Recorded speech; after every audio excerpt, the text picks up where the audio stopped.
안녕하세요. 사과나무학원 은평관 수학강사 지인선입니다.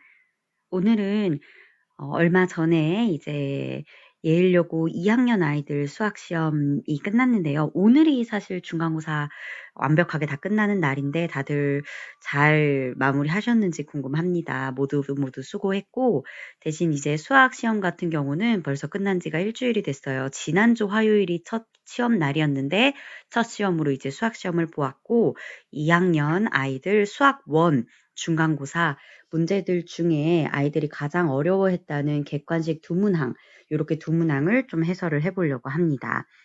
올해 시험지를 좀 살펴봤을 때에는 솔직하게 부교재랑 연관은 좀 낮은 것 같아요.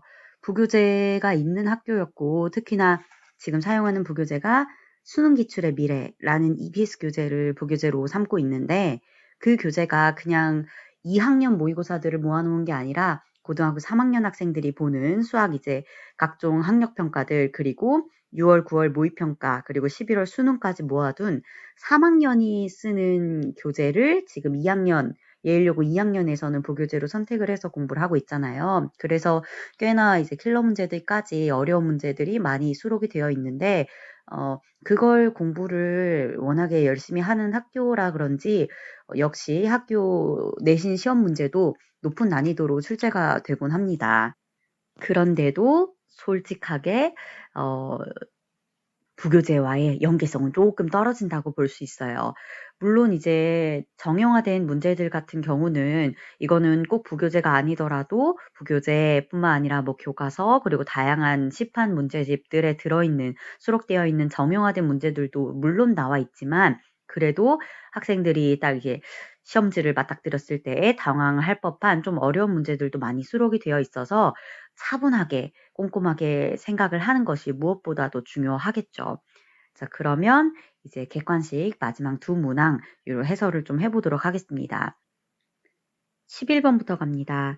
자, 두 개의 자연수 A와 B에 대해서 일단 A, B가 자연수라는 조건도 지금 놓치면 안 되는 상황인데 두 함수 fx와 gx가 다음 조건을 만족을 시킨다. 자, fx를 보면 fx는 기본 모양이 지수함수 꼴이죠.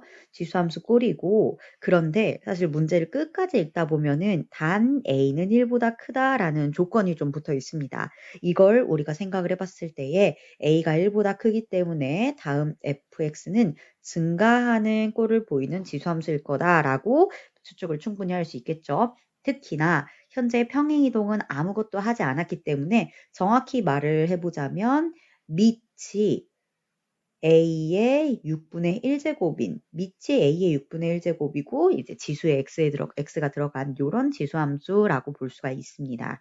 자, 근데 나 조건을 또 이제 살펴보면 나 조건은 fx와 gx라는 함수의 관계에 대해 얘기를 하고 있어요. 근데 나 조건을 조금 더 분석을 좀 해보자면 현재 fx 플러스 b는 마이너스의 g 마이너스 x와 같다라고 오히려 이항에서 표현을 할 수가 있는 이렇게 표현을 하고 나면 좌변은 fx를 x축의 방향으로 마이너스 b만큼 평행이동한 그런 지수함수 꼴이 나올 거고 우변은 어떤 함수인지 아직 모르겠지만 gx 함수를 원점 대칭시킨 그런 원점에 대해 대칭이동시킨 방정식 꼴이 나오는 거죠. 근데 이 둘이 같다는 걸 우리는 뭐라고 해석을 할 수 있냐면 자, gx라는 함수의 그래프를 원점에 대해서 대칭 이동시키면 y는 fx 플러스 b 함수가 나온다 라고 볼 수가 있을 거예요. 그런데 거꾸로 보자면 역시 y는 fx 플러스 b 라는 fx를 평행이동한 그래프를 원점 대칭이동시켜도 역시 gx가 나오겠죠. 그럼 우리는 지금부터 fx의 개형을 통해서 그것을 마이너스 b만큼 x축 방향으로 평행이동을 시킨 그래프를 먼저 좀 따져봅시다. 자, 이쪽 올라와서 그려보도록 할게요. 지금 x축, y축, 얘가 x축, 얘가 y축 그려놓고 fx 개형은 어느 정도는 알고 있다 보니까 우리가 fx 개형은 또렷하게 지금 표현을 해서 y는 a의 6분의 x제곱으로 쓰고 가겠습니다. 자, 이때 여러분들도 이제 충분히 생각을 할 수 있을 텐데요. 지금 이 y는 a의 6분의 x제곱, 이 그래프가 fx 그래프라면 fx 그래프를 x축 방향으로 마이너스 b만큼 평행이동해야 되는데 b가 자연수라고 했기 때문에 b가 양수고 마이너스 b는 음수로서 지금 fx를 음의 방향으로 b 정도만큼 평행이동을 해야 f의 x 플러스 b 그래프가 나온다고 할 수 있어요. 지금 이 회색으로 회색으로 그림 그려놓은 게 fx 플러스 b 평행이동을 마친 그래프입니다. 그런데 gx를 원점 대칭 이동해서 이 회색 그래프가 나온다면 거꾸로 이 회색의 그래프를 원점에 대해서 대칭 이동하면 gx 그래프를 완성을 할 수 있겠죠. 자, 그럼 저 회색 그래프를 대칭 이동을 시키면 어떻게 될까요? 원점에 대해서 대칭 이동을 시켜주겠다라고 한다면 이제 그래프는 다음과 같은 지금 쌤이 그려놓은 대로 이렇게 원래는 증가하는 꼴의 지수함수였지만 이것도 물론 증가하죠. 증가하는 꼴인데 평행이동과 대칭이동을 충분히 맞춰 놓은 꼴로 모양이 기본 지수함수에서는 좀 벗어나게 됩니다. 자, 이 그래프가 gx예요. 그래서 이제 gx는 조금 이제 컬러를 바꿔서 이걸로 노랑으로 좀 표현을 하도록 하겠습니다. 지금 이 함수가 y는 gx 함수라고 볼 수 있어요. fx 플러스 b 그래프를 원점 대칭시켜서 gx를 만든다 라고 생각을 하면 되겠습니다. 그래서 이 fx 플러스 b 그래프는 이제 지워보도록 할게요. 왜냐면 사실 fx랑 gx가 제일 중요한 거고 gx를 만들기 위해서 f의 x 플러스 b 그래프를 가져온 것 뿐이니까. 자, 이제 fx 그래프랑 gx 그래프를 둘 다 그려 놓았습니다. fx 그래프랑 gx. 이제 다조건을 좀 볼까요? fx 위에 점 p와 곡선 gx 위에 점 q를 지나는 어떤 직선 pq가 있는데 그 직선 pq는 직선 y는 x랑 이루는 각의 크기가 45도여야 한다고 하네요. 자, 또 회색 갑니다.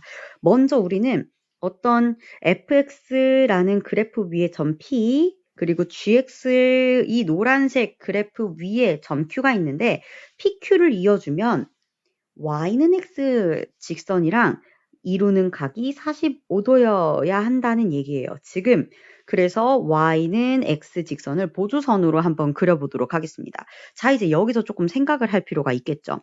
잘 생각해보면 우리는 지금 어떤 점 P, 어떤 점 Q인지는 모르겠지만 어쨌든 PQ랑 이 Y는 X 직선이 이루는 요 각이 45도가 나와야만 하는 상황.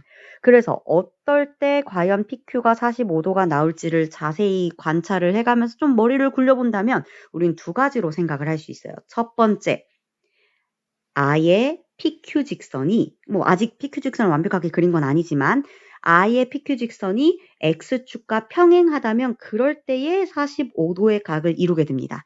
PQ 직선이랑 Y는 X랑 45도의 각을 이루고 싶다면 다음과 같은 꼴이 나오면 되고 또는 아니면 이제 PQ 직선을 그렸을 때 이렇게 Y축과 평행한 PQ 직선이라면 y는 x라는 직선과 이루는 각도가 역시 이때도 45도가 나옵니다.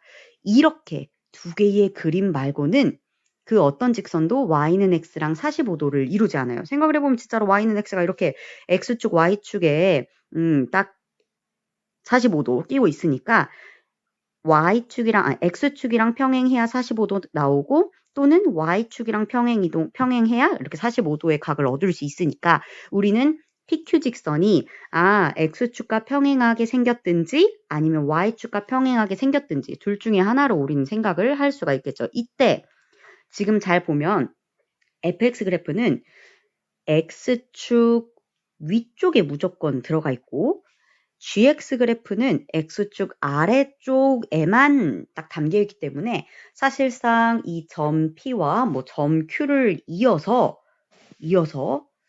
X축과 평행한 직선을 만든다는 것은 불가능합니다. 점 P랑 점 Q를 이었을 때 X축이랑 평행한 건 불가능해요. 따라서 우리는 생각을 해볼 수 있기를 점 P, fx 위에 점 P와 이 gx 위에 점 Q를 이었을 때의 y축과 평행한 직선 PQ는 Y축과 평행한 직선이어야 하는구나를 알 수가 있겠죠. 다조건에서는 우리가 이 45도라는 각도를 이용해서 PQ의 관계를 좀 알 수가 있게 됩니다. 점 P와 점 Q를 연결하면 Y축의 평행이 된다. 자, 그럼 이때의 특징이 과연 뭘까? 얘네는 X좌표가 서로 일치한다는 또 특징이 있죠. 그래서 지금부터 우리는 점 P와 점 Q의 X좌표를 좀 문자로 설정을 할 필요가 있습니다. 자, 쌤은 그 X좌표를 K라고 두도록 할게요. 그럼 점 P는 좌표가 K, A의 6분의 K제곱 나올 거고 점 Q는 지금 K, GK 나오겠죠. 자, 그래서 그 GK 꼴이 누군지도 다시 나조건을 이용을 해봅시다.